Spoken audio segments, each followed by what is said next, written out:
different tonight. We haven't done before. So it could go really badly wrong, or it could go really well. Okay, so we've got some comedy tonight. So I've been given this to read out. Okay, you want to sing? Ladies and gentlemen, we have a special guest for your entertainment this evening.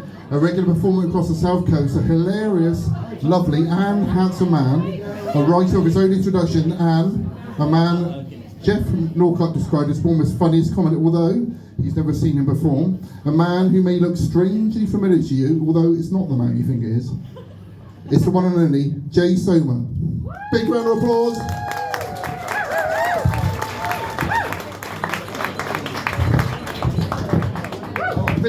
Fist bump, sorry. I haven't introduced a comic before. There we go.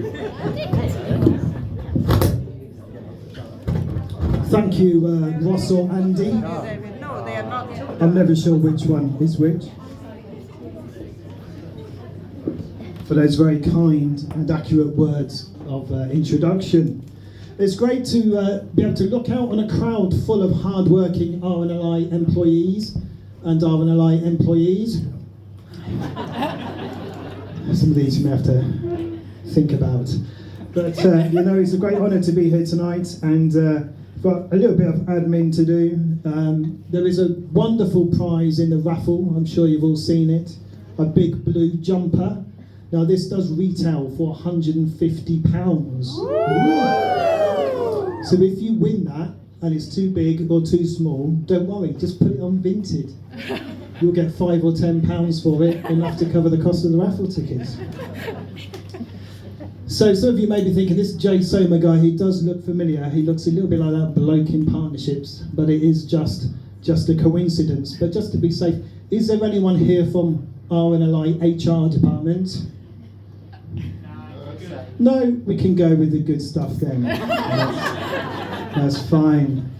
Now, I am amazed I've managed to make it here tonight because I have been very busy. I have been doing my bit for Operation Raise the Colours. What I've been doing is going to the white mini roundabouts and I've been painting on them a big red plus sign. I think it's had a positive effect. Although I have learned two things from this. Probably best next time that I get out of the car to paint the cross on there, and maybe don't start the campaign in Glasgow of all cities. So a little bit about me. I do now identify as non-binary, unless I live to 100. That's one for those of you who understand binary. And sorry for all those single Pringles here ready to mingle. I am married. I have been married now for 18 years. Ooh, thank you. And I think the secret to longevity in a marriage is having mutual interest, isn't it? Doing things together. And so, for example, my wife and I, we share a sense of humour. We have to. She hasn't got one. But we do have two children, and I'm out tonight, obviously, and my wife is out tonight, and we've got two teenagers, and we have gambled, not got any babysitters. We had to stop using our last babysitters, well, they didn't like being called that, they prefer the term social services. But I did have an offer, a guy did want to babysit, his name's Tim Westwood. He's got a lot of free time on his hands at the moment. So I turned him down. That would be inappropriate. But I've got two sons, a girl and a boy. My son is my youngest, and he went to the park the other day. And when he came back, he had a brand new football. And this was strange because he didn't have it when he went. My wife and I said to him, "So where'd you get the ball from?" He said, "Well, this kind, friendly man in the park. He said he'd give me the football. All I had to do was deliver a sensitive package to a nearby house." When alarm bells were ringing, my wife nervously said to him, "Did you have a look inside the package to see what it was?"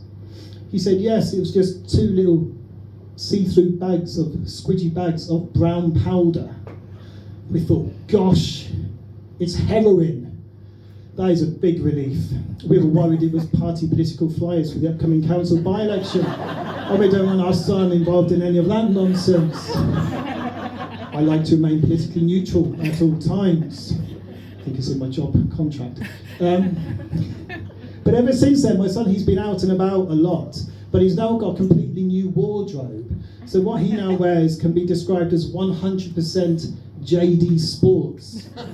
I said to him, well, why don't you diversify your product offering? You could be JD and Coke. As you can see, me, looking at me, I'm 100% JD Weatherspoons. But if I get a bit of money, then maybe I'll smarten up and be a bit more JD Vance. But not politically, I just mean the attire.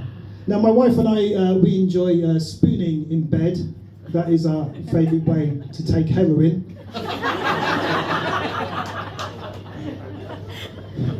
And we were reminiscing the other day about when our son was younger, and we sometimes discipline him by giving him a little smack. Because he was going home. No, he disciplines us by not giving us any smack. I asked him the other day, what do you think of a new lifestyle? He said, ideal. It's a subtle one, that one. That one.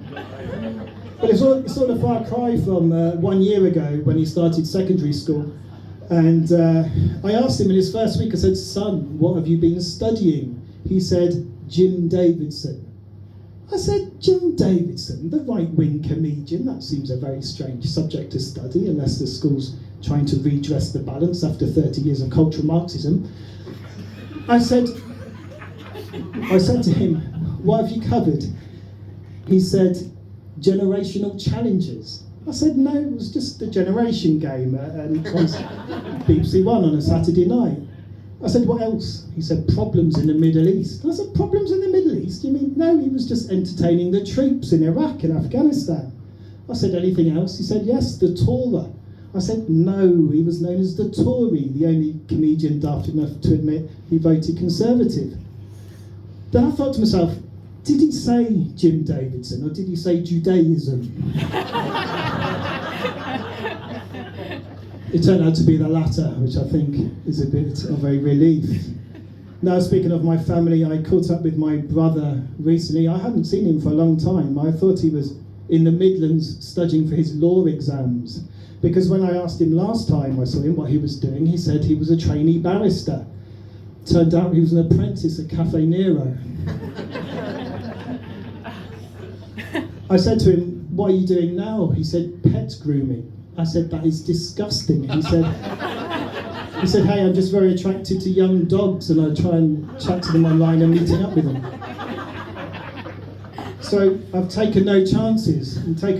I've got a restraining order in place now. He's not allowed within 100 metres of my pet dog, Basil. Yes, Basil! Yes, Basil. You met him at the vet, didn't you, Mairead? Yes, that's right. It's not, he is real. Some of my true stories are real. I forgot what I was going to say now, Mairead. So Basil, yeah, so I got him 2 years ago. I didn't want him because I thought my days of waking up to crying, wailing and clearing up shit were long gone. To be honest, that was sorted when the wife got her colostomy bag fitted. That's when that stopped.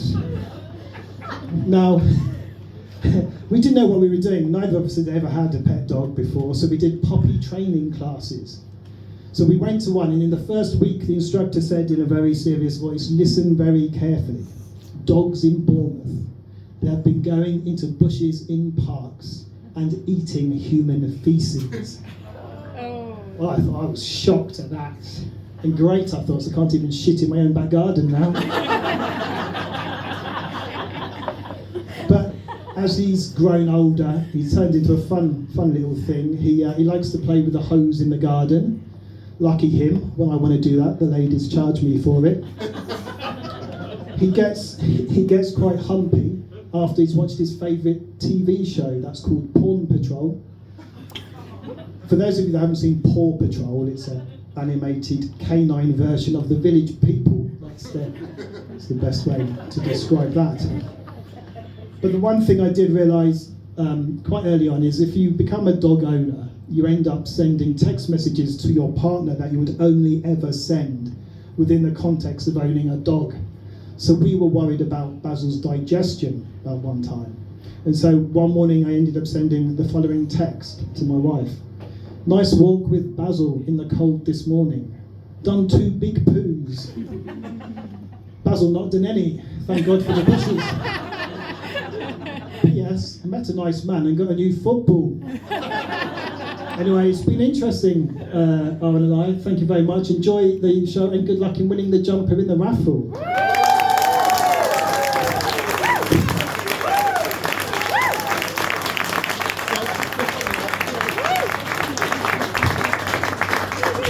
Give her another round of applause. That was really great. And it's fucking funny as well.